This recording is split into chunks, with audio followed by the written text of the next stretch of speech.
अस्सलाम वालेकुम दोस्तों। ग्लोबल स्मूथ फ्लोटिला एक पुरअमन काफ़िला जो गज़ा की जानिब इमदादी सामान और इसराइली मुहासरा तोड़ने के लिए निकला था, जिसके कारकुनों को इसराइल ने गिरफ़्तार कर लिया और कश्तियों को अपने कब्ज़े में कर लिया। सवाल ये है कि इसराइल अब इन गिरफ़्तार कारकुनों के साथ क्या करने जा रहा है। दुनिया ग्लोबल स्मूथ फ्लोटिला के कारकुनों की गिरफ़्तारी पर क्या रद्दअमल दे रही है और किन मुल्कों की जानिब से इसराइल पर सबसे ज़्यादा दबाव डाला जा रहा है।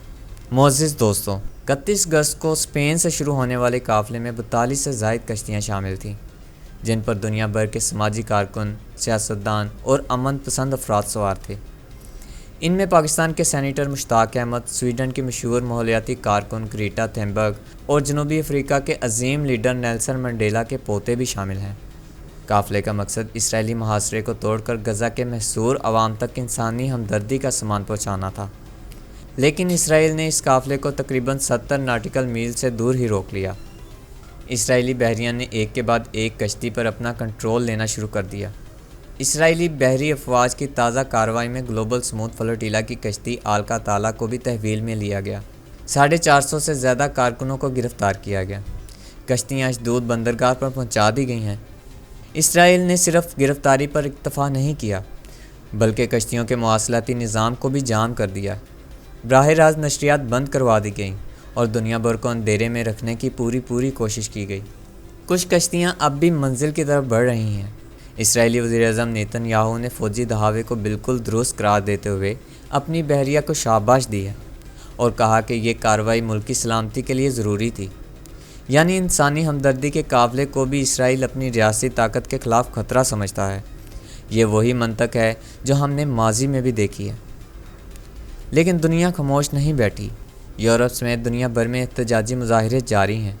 बरतानिया, इटली, स्पेन, फ्रांस, यूनान और पाकिस्तान में रैलियां निकाली जा रही हैं।